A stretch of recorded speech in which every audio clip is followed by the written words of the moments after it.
All right, Amanda. Amanda, where are you from? Where'd you grow up? I am originally from Manhasset, Long Island. My parents and I moved from Manhasset, Long Island when I was 3 years old, and so I've primarily grown up in Chicago. And tell me about your childhood.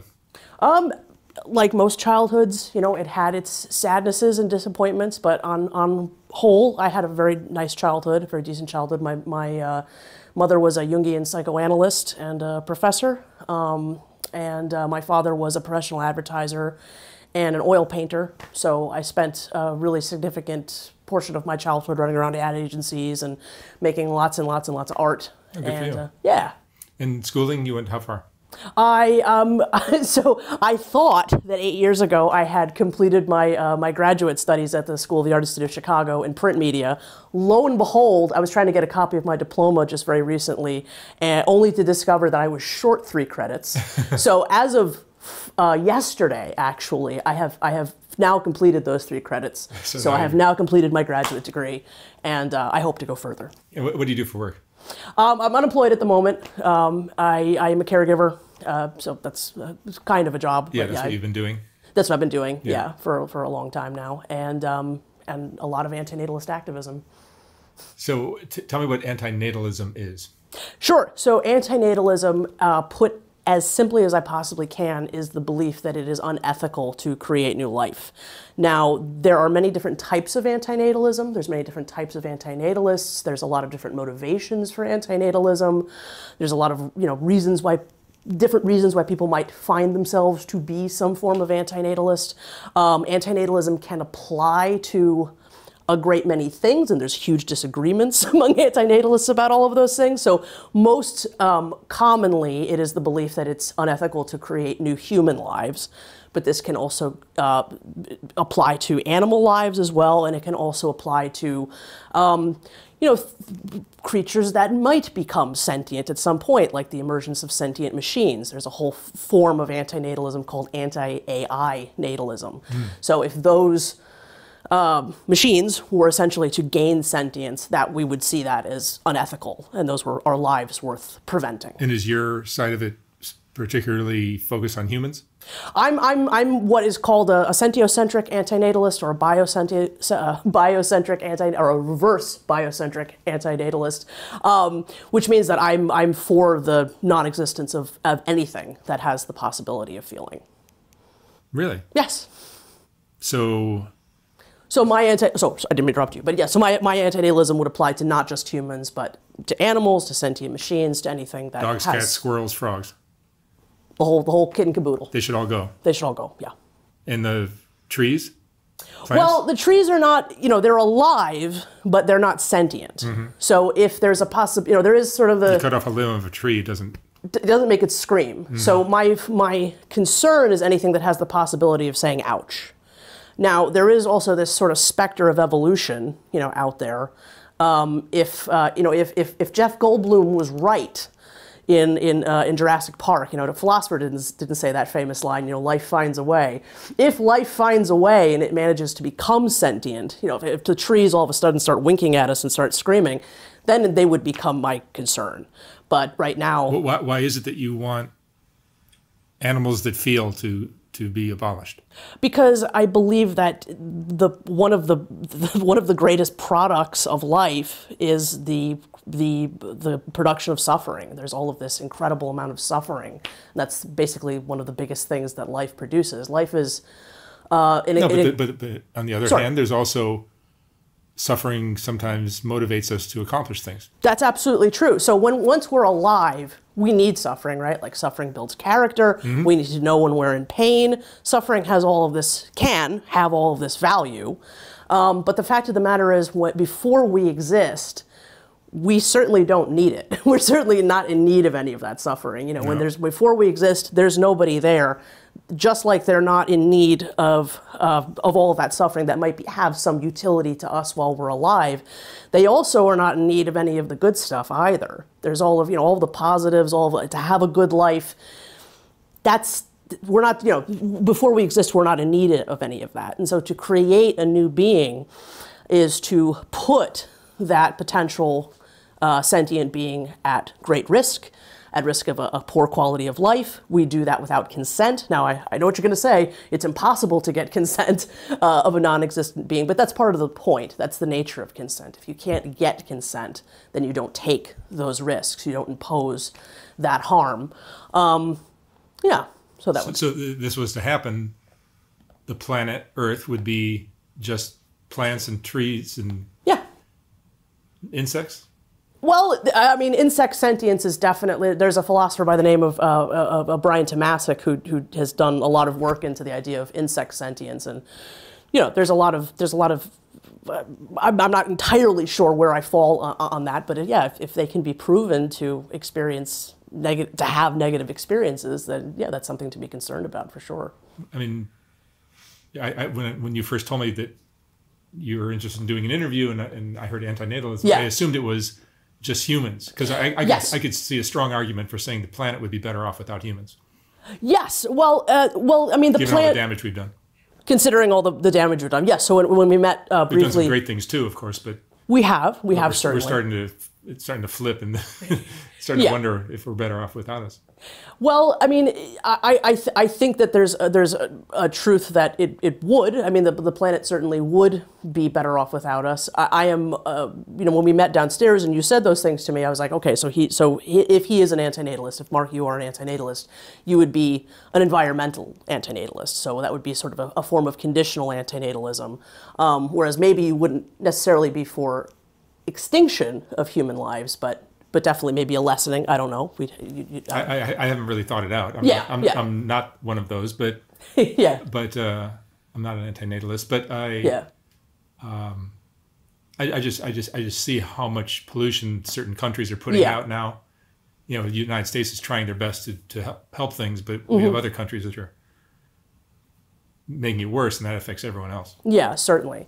Yeah, so I mean, certainly I think that any amount that we can alleviate the harm that humans do is excellent. I mean, I think so long as life exists on the planet, we should try to make it as good as possible. Antinatalism is not saying, let's just give up and let everything go to absolute hell. Like, I'm not happy at all about climate change or any of these things that are going to cause massive amounts of suffering. They're not going to cause extinction. They're going to cause just massive amounts of suffering and probably, civilization collapse and all of that.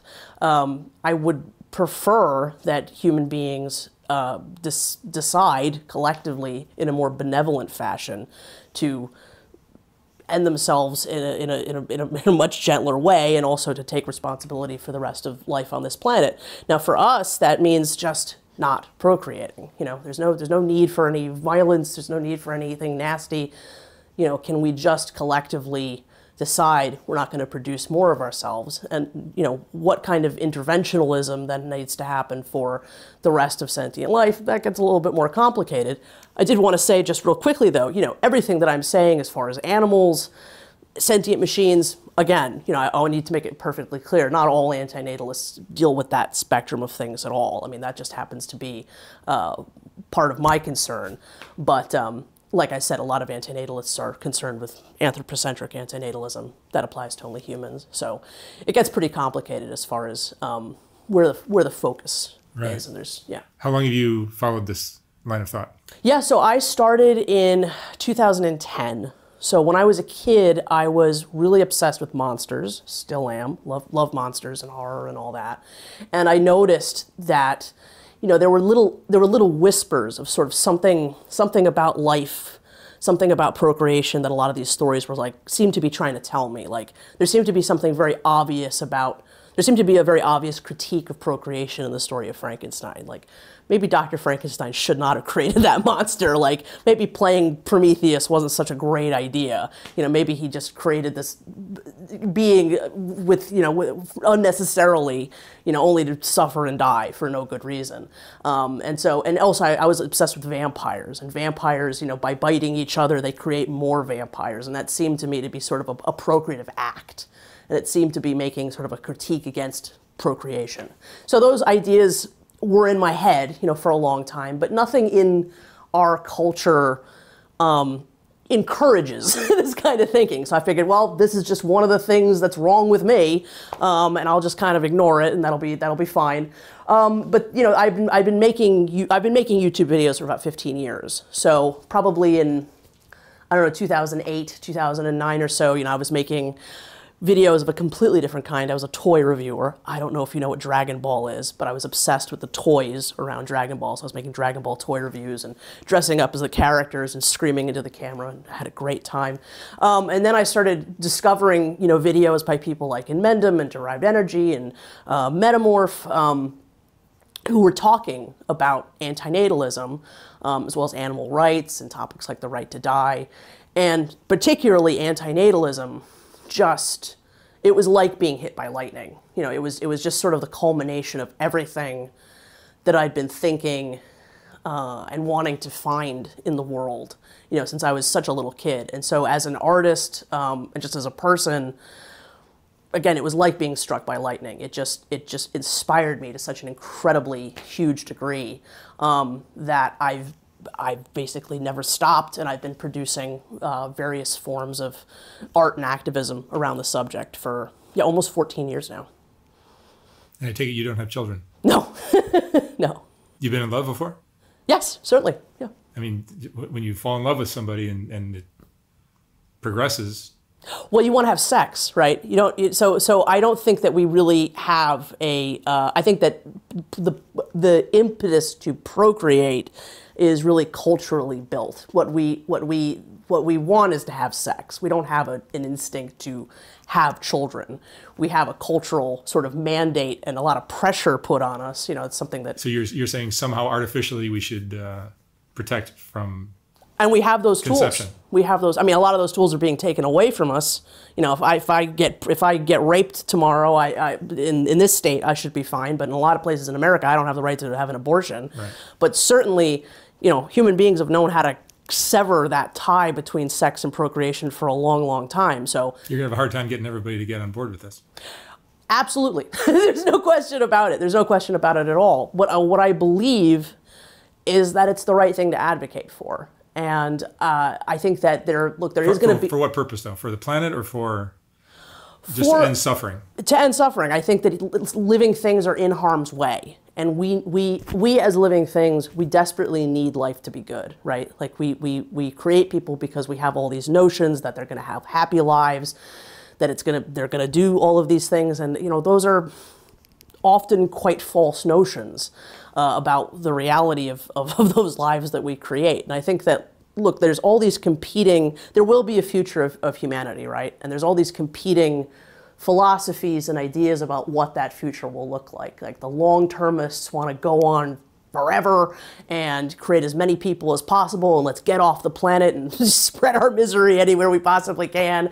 There's the transhumanists who think that we're gonna, like, you know, genetically and alter human beings so that we experience gradients of bliss that have, you know, hitherto unknown, and we're gonna become robots, and it's gonna be just fantastic. And and I don't see much hope in any of that.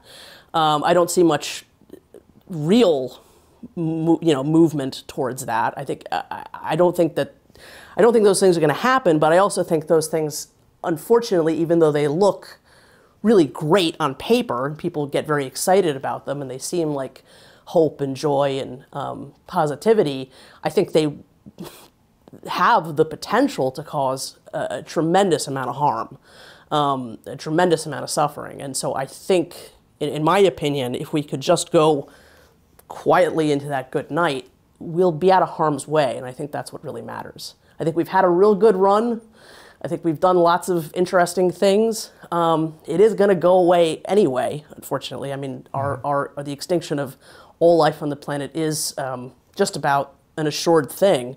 But what that will look like in a natural context, you know, if nature takes us out, that's going to be pretty awful. I mean, it's assuredly going to be pretty awful. And do you think there's lots of suffering that's imminent if we don't do something like this? Yes, I do. Yeah. I mean, for all the reasons you just mentioned, yeah, I think there's signs that it's coming. Well, I think the destruction of the planet is real. We've done a lot of harm, right? And we're these living, sensitive, sentient creatures living on top of all of that. And yeah, it's not gonna, it's not gonna carry us through to glory days forever. I mean, we're kind of on borrowed time, I think. So why don't we just get out of Dodge while the getting's good, What's your biggest fear? My biggest fear, honestly, is that this idea will not be listened to. And there will just be exponential amounts of harm, that we will invent new forms of harm and suffering. Human greed and laziness is going to undermine your efforts. It's not to say, I think there's a lot that we can do to fix things on this planet. There's no question about that. And I think we should do as much of that as possible. But I think that we haven't shown any amount of success in combating things like greed, our avarice, I think there's all kinds of things that we haven't even begun to come close in doing anything about. If somehow we could eradicate human greed, and we all became very benevolent and worried about each other and worried about the future and worried about the planet, would you still then be an antinatalist? I just don't see much. I don't see much hope of that happening. That's essentially what the transhumanists want to do. I don't either.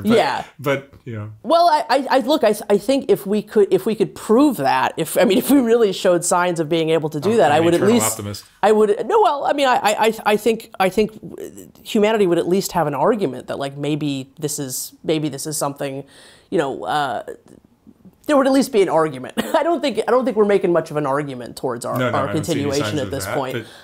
Miracles happen. How many people are there that have this belief? So that's really hard to quantify.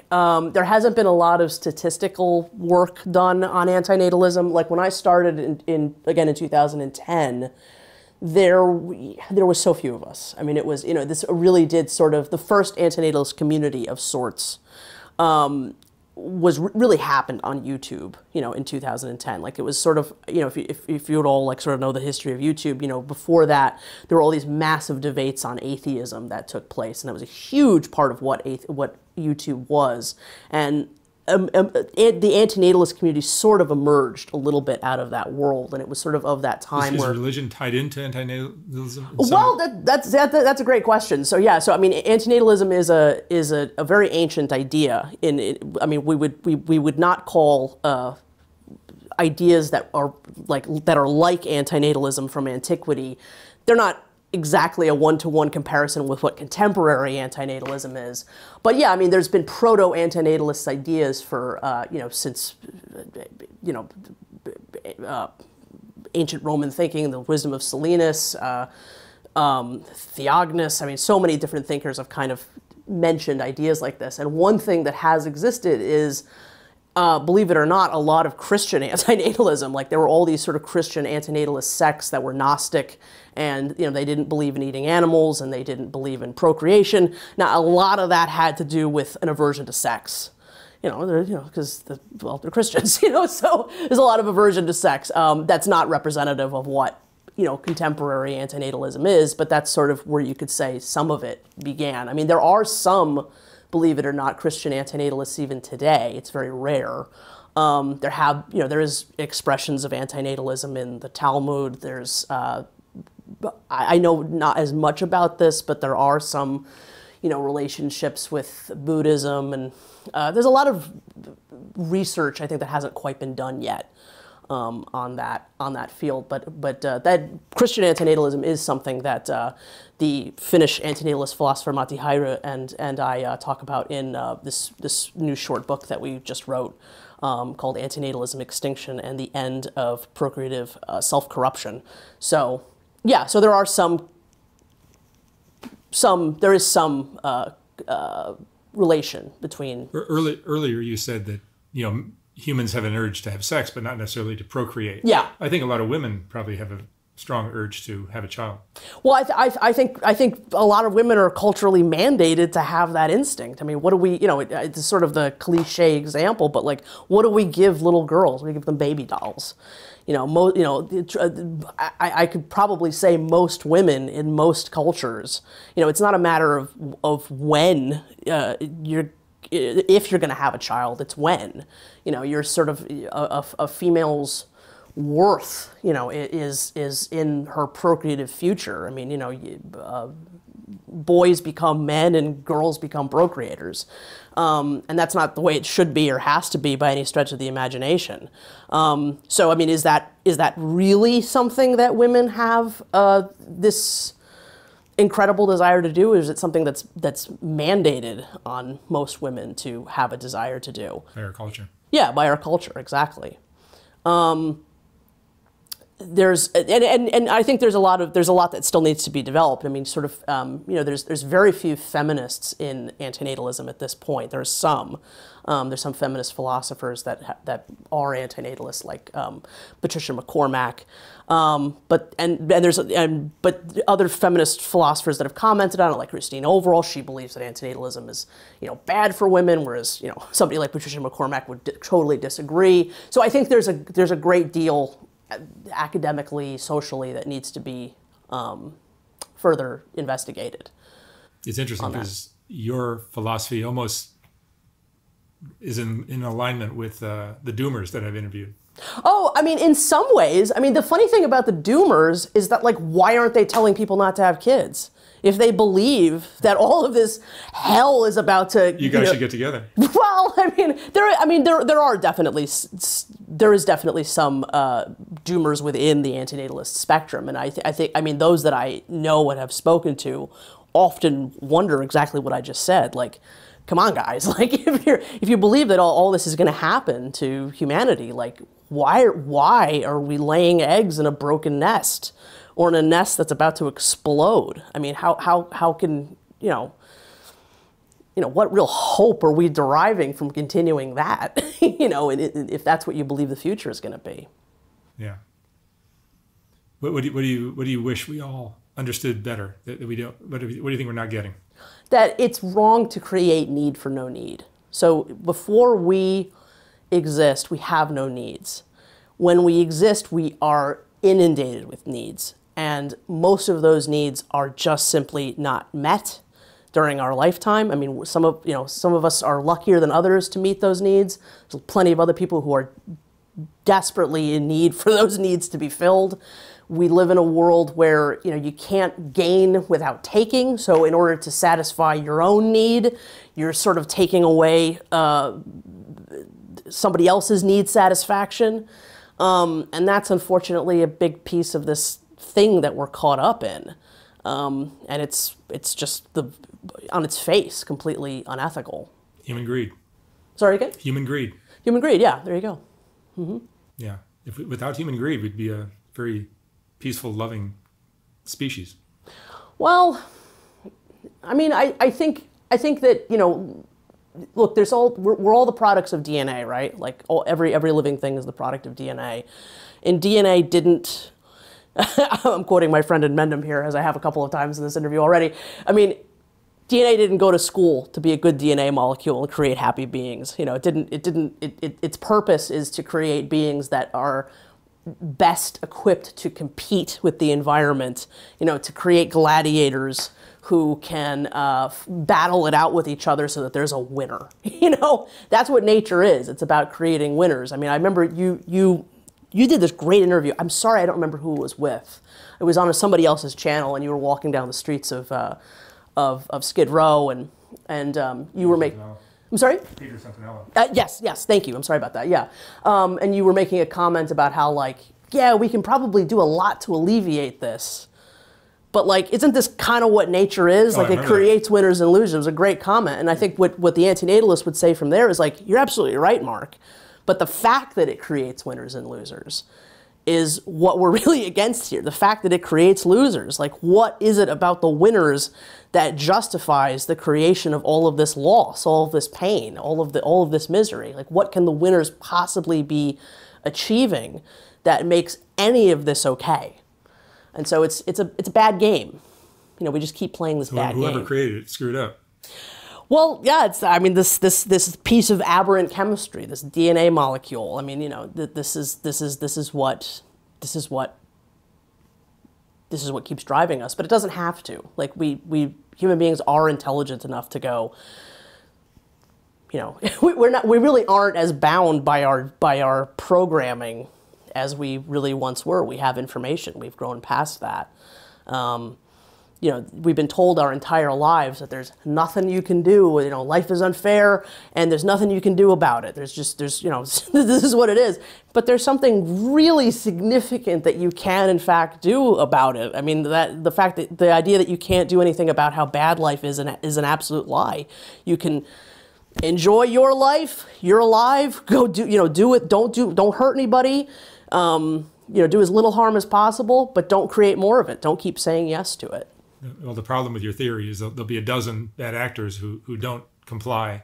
Oh, yeah, sure. And then you'll have an even worse species on your hands. Well, my argument is not that antinatalism is winning, and I don't know what possibility it has to win. But like I said, I think that it is, of the possible futures that humanity is facing, I do believe it is the one that will create the least amount of harm. Mm-hmm. And it is the one that I would hope, I think it is the most rational, and I think that it is the one that I hope. That all I can do is make the argument, right? All I can do is really plead with humanity to not create more need for no need. All right, Amanda, thank you for sharing your interesting thoughts. My absolute pleasure, Mark. Thank you for having me. Thank you very much, Amanda. Thank you. Bye.